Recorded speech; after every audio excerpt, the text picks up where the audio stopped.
আসসালামু আলাইকুম গাইস, আপনারা মনে করেন না যে আমি রিচ হওয়ার জন্য, ভাইরাল হওয়ার জন্য এগুলো ভিডিও ছাড়ছি।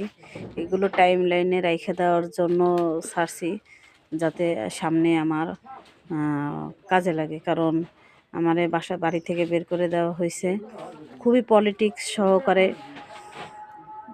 কত মানুষ জানি না আওয়ামী লীগের অঙ্গ সংগঠন বা আওয়ামী লীগের শাসনামলে নির্যাতিত হয়েছে, আমি জানি না। আমি কত মানুষ আছে জানি না, তবে তাদের মধ্যে আমি একজন। যে আওয়ামী লীগ সরকার থাকাকালীন আমি যে কতটা নির্যাতিতভাবে ছিলাম।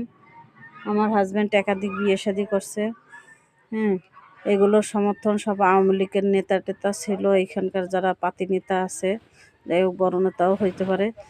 তো লাস্ট ফিনিশিং আমাকে বাড়ি থেকে বের হয়ে যাইতে বাধ্য করছে। তো এই কারণে আমি টাইম লাইনে শেয়ার করে রাখলাম, আপনারা রেখে দেন, কারণ আমার মোবাইল হয়তো বা চুরিও হয়ে যেতে পারে কোনো সময়।